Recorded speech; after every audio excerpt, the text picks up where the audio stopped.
Roque Cantoya, director de Doxa Data Consultora, un gusto que estés en el programa. Bueno, Antonio, gracias por la invitación. Bueno, a ver, la idea era analizar un poco lo que dejaron estas elecciones generales, que no fueron definitorias. ¿Por qué? Porque van a venir justamente las definitorias, ahora sí, llamadas balotage, donde vamos a tener el nuevo presidente, pero nos interesa pensar eso, ¿no? ¿Cómo vota la gente y si le miente o no a los encuestadores?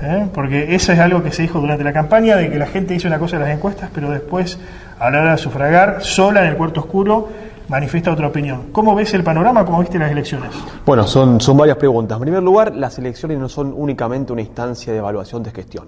Es decir, la gente no vota únicamente de acuerdo a la marcha de un gobierno y tampoco vota únicamente de acuerdo a cómo evoluciona una variable económica. Por supuesto tiene impacto, pero además hay factores emocionales, identitarios, culturales, que afectan la motivación del voto de distintos segmentos políticos.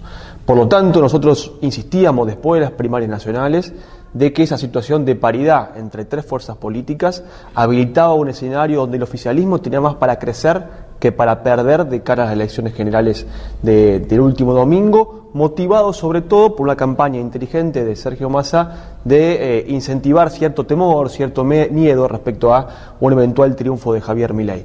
Las emociones en general, y particularmente las negativas, movilizan más que las emociones positivas, y no solamente un voto negativo es un voto bronca que capitalizó Milei hace 2 meses, sino también el voto negativo hace referencia al miedo. Ese voto defensivo, ese voto por temor fue lo que motivó el triunfo de Sergio Massa en primera vuelta, pero que habilita un escenario bastante parejo de cara a noviembre, sin duda.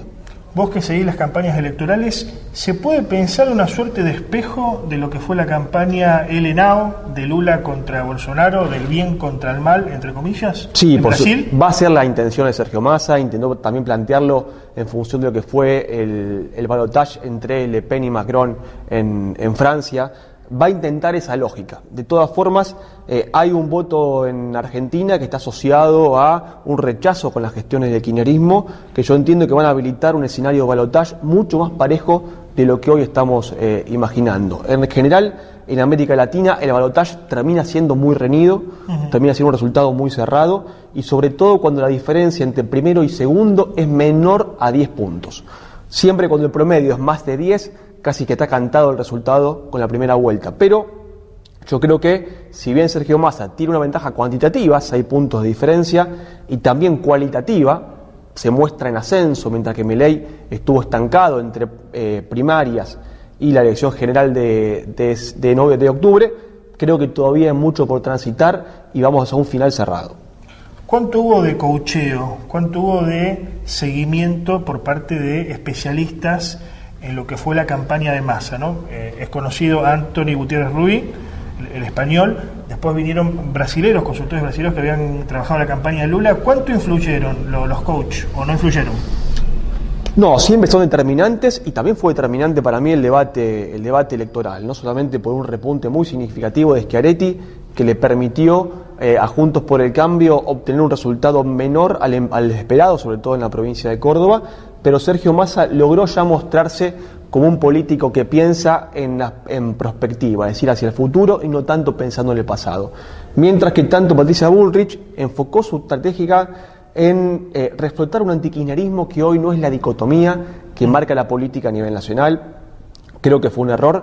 Y también Javier Milei, luego de la primaria, en lugar de moderarse, intentar ir hacia el centro, como marcaba la estrategia normal para poder terminar de consolidar su posición dominante en las generales, radicalizó su discurso. Y ahí creo que Sergio Massa encontró los insumos para instalar la campaña del miedo, que terminó dando resultado. Bajamos a la provincia de Santa Fe, ganó Milei en el general, pero en Rosario muy buena elección de Sergio Massa. Sí, desde mi punto de vista fue totalmente inesperado. Nosotros no hicimos encuestas en Rosario desde que tuvimos las elecciones generales provinciales en septiembre. Por ese entonces todavía estaba Javier Milei como la fuerza más votada en la ciudad. El claro repunte de Sergio Massa yo lo asocio a una mayor movilización del ausente en las primarias.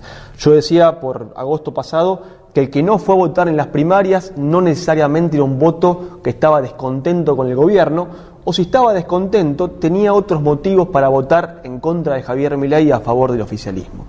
El error es pensar que Sergio Massa es identificado por la ciudadanía como un candidato kirchnerista, y eso no es así. De los focus group, de las encuestas, se revela que Sergio Massa no tiene buena imagen, pero no es identificado como un candidato del proyecto kirchnerista. Por lo tanto, asociarlo a ese pasado creo que es un error, tanto de Patricia Bullrich, que ya lo cometió, como de Javier Milei. En Rosario el crecimiento de Sergio Massa fue llamativo porque el peronismo venía de 3 malas elecciones, 2 provinciales y una nacional. Creo que ya hubo cierto voto útil de parte del socialismo, de parte quizá del radicalismo, de la socialdemocracia, que para evitar un triunfo de Javier Milei en primera vuelta acompañó a Massa en octubre. Quedó en la contrapierna entonces, entiendo, Perotti y Puyaro, que en su momento habían dicho que Milei era una buena opción. Sí, creo que lo entendían como la opción menos mala y no lo veían tan cercano a imponerse en primera vuelta, por eso fueron con ese voto de utilidad de cara a la elección provincial, porque fue antes de la elección general de septiembre, intentando capitalizar algo de lo que era el voto de Milei y que no se vayan franquicias locales en Santa Fe. Pero el voto de Milei es un voto menos ideologizado de lo que se piensa, es un voto muy radicado en la persona, en el estilo de liderazgo, y que por lo tanto tampoco pudo trasladarse a franquicias ni en Santa Fe ni en otras provincias, por lo cual a nivel provincial se votó de una forma y a nivel nacional de otra. ¿Qué podemos decir finalmente sobre la actividad del encuestador, ¿no? Fueron muy puestas en cuestión en el último tiempo, ¿por qué? Porque no daban lo que finalmente terminó siendo el resultado final. ¿Hay que creer en las encuestas o es como pasa con los climatólogos, no tenemos que creerles? Es como pasa con los climatólogos, con los economistas que pronostican el valor del tipo de cambio, el valor de la tasa de inflación, la tasa de interés. Ni es un horóscopo en el cual se puede creer en o no, ni es un oráculo que va a predecir el futuro. Es un instrumento científico que trabaja con márgenes de error y Antonio trabaja con la mente humana y el pensamiento de la gente, por lo tanto es sumamente volátil. Hay un montón de fenómenos que pueden atentar contra precisión en el sondeo. Uno es, vos los comentabas antes, la disociación entre lo que declaro y lo que efectivamente hago en el cuarto oscuro. Algo de eso pasó en la primaria nacional. El voto a Milei era un voto vergonzante, que se denomina. Una vez que ese voto vergonzante se encuentra avalado por ser una mayoría, primera mayoría, en las primarias, ya era difícil volver a subestimar ese voto de cara a las generales. Las encuestas sirven para conocer el humor social, para conocer las grandes tendencias. No se le puede pedir la hiperprecisión de un estudio o un laboratorio químico controlado. Es un estudio social que trabaja con la opinión y por lo tanto tiene margen de error. Hay que conocer la historia electoral y evaluar no solamente la estática sino la dinámica de la opinión. Bien, los perdonamos entonces. Roque Cantoya, muchas gracias. No, gracias por la invitación.